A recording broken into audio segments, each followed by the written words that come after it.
जाती है तो आप ये समझ लेना कि दिल्ली में जो आने वाले जो जन है वो कुपोषित पैदा होंगे, क्योंकि सांस की बहुत समस्या होने वाली है, ऑक्सीजन की मात्रा घटती जा रही है। आज सबसे बड़ा मुद्दा ऑक्सीजन का, सांस लेने का है। तो दिल्ली में किसी के ऊपर टीका टिप्पणी नहीं करना चाहता। लोगों को अंदर से सबको भरपूर पता है कि जो आम आदमी ने इस देश में आकर के जो राग रचा था 2012-13 में, वो किसी के इशारे पे रखा था।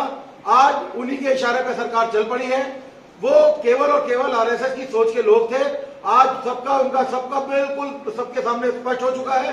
एक एक आदमी ने इतनी बड़ी खाई पैदा कर दी है दिल्ली में और पूरे हिंदुस्तान में इन लोगों ने मिलकर। क्योंकि अगर ये अच्छी खासी भली भांति सरकार थी, देश में कांग्रेस की बहुत बढ़िया सरकारें चल रही थी, मगर इन लोगों ने आकर कांग्रेस के अंदर इतनी त्रुटियां निकाली, इतनी बुराइयां निकाली। आज केजरीवाल के आने के बाद बीजेपी सत्ता में और देश का जो सबसे बड़ा जो नुकसान किया भाजपा ने किया। तो दोनों की मिली जुली मामले हैं, दोनों की नरक कुश्ती चल रही है और दिल्ली के हालात बस से बदतर कर दिए इन दोनों ने मिलकर। उसमें सबसे बड़ा जो आज की डेट में जो सबसे बड़ा क्रिमिनल ऑफेंस है वो है BSES, जो इलेक्ट्रिकल कंपनी है जो दिल्ली को बिजली देने का काम कर रही है, सबसे ज्यादा करप्ट है।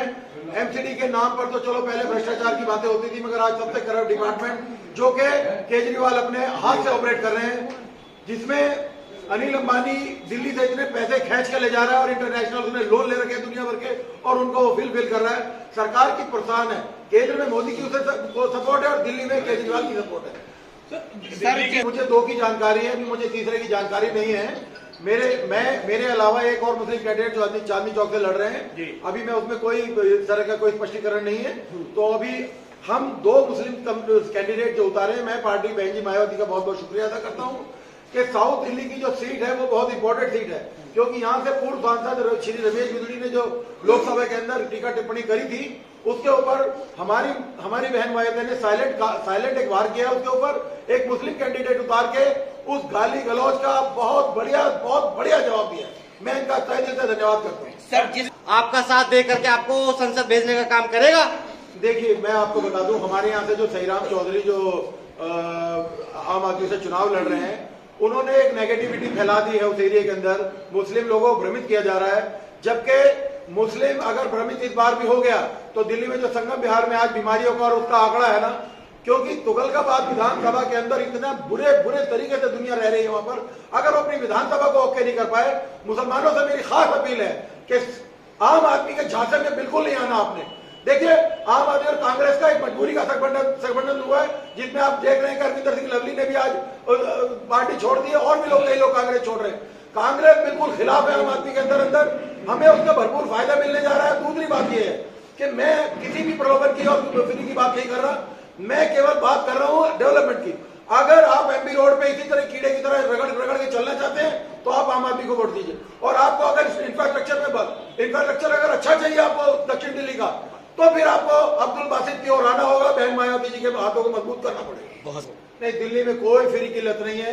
फ्री की लत वाले लोग सब समझ चुके हैं।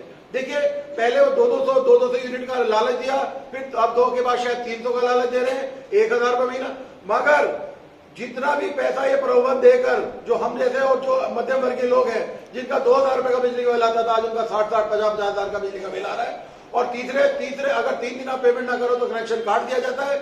इतनी ज्यादा BSES की जो इस तरीके से जो माफिया गर्दी चल रही है, मुझे इसका बहुत बड़ा जवाब देना है। आप मुझे लाइए, मैं एक एक घर में बिजली पहुंचाने का काम करूंगा। मैं फ्री की बात नहीं करता, मगर सिस्टम से काम होगा।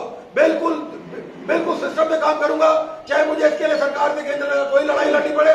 मैं दक्षिण दिल्ली क्षेत्र के लिए पूरी अपनी जान लगा दूंगा। और हमारे संगठन के लोग जो कैडर वोट है, हमारे जो दलित लोग हैं, देखिए रात दिन धूप में मेरे से बिना किसी लालच से 1500-2000 आदमी जो इलाके में काम कर रहे हैं, मैं उनका हार्दिक धन्यवाद देता हूँ। आज मैं यहाँ प्रेस कॉन्फ्रेंस कर रहा हूँ एसी में बैठ के, और मेरे लोग पूरे जो दलित समाज के लोग हैं, बहन मायावती जी ने जो मेरे साथ इतना बड़ा कैडर किया, मैं उसका धन्यवाद देता हूँ। आप सबको बता दो, मुस्लिम समाज को, दलित समाज को, गुर्जर समाज को, ब्राह्मण समाज को, जाट समाज को, पाल को, पहाड़िया को, खटीक को, मैं सबसे हाथ जोड़ के निवेदन करना चाहता हूं कि जितने भी 18 लाख 19 लाख वोट हैं, ये आप अब्दुल बासित की झोली में डालिए।